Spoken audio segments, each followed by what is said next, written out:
Hello everyone. आखिरकार वो पल आया और आके चला भी गया। जी हाँ, मैं बात कर रहा हूँ प्रीलिम्स परीक्षा की, जिसके लिए आप महीनों से इंतज़ार कर रहे थे और ये सोच रहे थे कि इस एक दिन को आप अपने जीवन का सबसे बेहतर दिन बनाएंगे। वो दिन आखिरकार अब चला गया और अब आप ये सोच के परेशान हैं कि अब आगे क्या करें। प्रीलिम्स तो हो गया, अब आगे क्या करें। आप में से ज़्यादातर के सवाल यही हैं कि मेरा इतना नंबर आ रहा है, मैं तैयारी करूं या नहीं। मेरा सिर्फ इतना कहना है कि क्या इस बार आप तैयारी नहीं करेंगे तो अगली बार फिर से आपको तैयारी नहीं करनी पड़ेगी, या क्या इस बार तैयारी करेंगे तो अगली बार फिर से जब आप तैयारी करेंगे तो आपका काम आसान नहीं हो जाएगा। तो ऐसे में ये सवाल आप पूछ ही क्यों रहे हैं कि मेरे इतने मार्क्स आए हैं, मैं तैयारी शुरू करूं या नहीं करूं। देखिए, आपने जब पढ़ाई शुरू कर दी है तो इसका मतलब ये है कि अब आपको सिलेक्शन लेने के बाद ही रुकना है।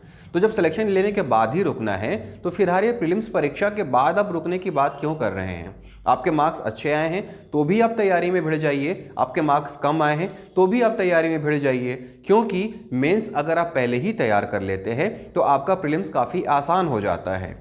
देखिए, एक कहावत है ना कि एक व्यक्ति को जब पेड़ काटने के लिए कहा गया तो उसने अपना 3/4 जो समय था वो अपनी आरी को धार देने में गुजारे और सिर्फ 1/4 समय में उसने पेड़ को काट दिया।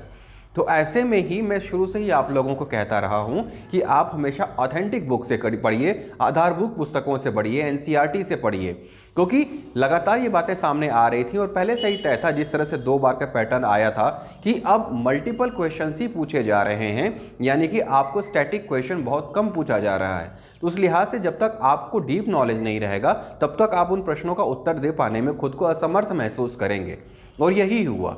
देखिए, कहाँ कट ऑफ जाता था 150 से 160 के बीच में और कहाँ कट ऑफ आ गया है फिलहाल 80 से 90-95 के बीच में। ये बातें फिलहाल चल रही हैं। तो इस तरह से यह तय है कि कट ऑफ तो नीचे जाएगा, लेकिन आपके मार्क्स क्यों कम आ रहे हैं, आपको इस पे चिंता करने की आवश्यकता है। क्यों आप इस तरह के जो क्वेश्चन है जिसमें एक से ज़्यादा ऑप्शंस दिए हुए हैं उसको आप नहीं बना पा रहे हैं। क्यों वो करंट अफेयर्स के क्वेश्चन जो आपने पढ़े थे एग्जाम में आए लेकिन उसके बाद भी आप नहीं बना पाए। तो सोचने की ज़रूरत इसमें है। फिलहाल निराश या हताश होने की आवश्यकता तो बिल्कुल भी नहीं है।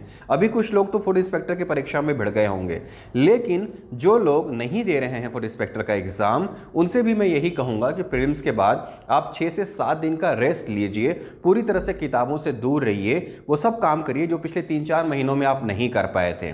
दोस्तों के साथ घूमिए, मूवी देखिए, अपने परिजनों के पास जाइए, जो कुछ भी काम आपका पेंडिंग हो रखा था उसे करिए। लेकिन ये 7 दिन बीत जाने के बाद आप फिर से मेंस की तैयारी में भिड़ जाइए, भले ही आपका सिलेक्शन हो चाहे ना हो। क्योंकि देखिए, रिजल्ट आने में अभी समय है, क्योंकि और रिजल्ट आने का अगर आप वेट करेंगे तो आपके 20 से 25 दिन ऐसे ही चले जाएंगे। और इस बार तो मेंस भी 1 महीने पहले ही हो रहा है। हर बार मेंस जून महीने में होता था, लेकिन इस बार मेंस मई महीने में ही हो रहा है। तो आपके पास समय बिल्कुल भी नहीं है गंवाने का। तो ये मत सोचिए कि मेरा सिलेक्शन हो रहा है कि नहीं हो रहा है। आप तो अपना फुल एफर्ट दीजिए, ठीक उसी तरह से जैसे कोई भी कैंडिडेट मई में मेंस की तैयारी करेगा। तो इस तरह से जब अपनी तैयारी को शुरू करेंगे, अपने दिमाग को, अपने मन मस्तिष्क को ये आदेश देंगे कि आपको मेंस देना ही है, तो आपकी तैयारी बेहतर होगी।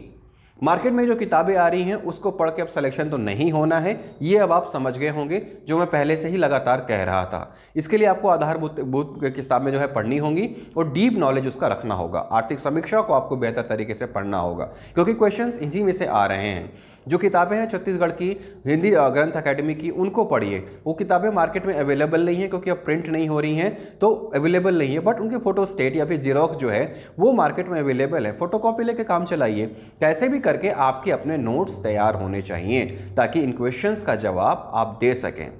तो प्रीलिम्स हो गया है, ये सोच के समय व्यर्थ करने का, गंवाने का समय नहीं है कि आगे क्या होगा।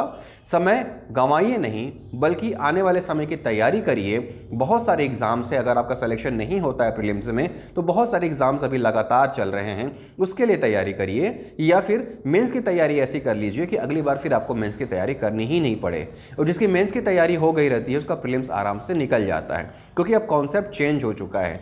जिस तरह से लेंदी क्वेश्चंस आ रहे हैं, वो मेंस के लिए जब आप डिटेल पढ़ेंगे तभी इस तरह के प्रश्नों का उत्तर आप दे पाएंगे। तो मेरी तरफ से आप सभी को शुभकामनाएं। हताश या निराश होने की जरूरत नहीं है। प्रीलिम्स हो चुका है, अब आप आगे की तैयारी में भिड़ जाइए, बिना समय गंवाएं, बिना किसी से पूछे और बिना किसी तरह का शक अपने दिमाग में बिठाएं। All the best.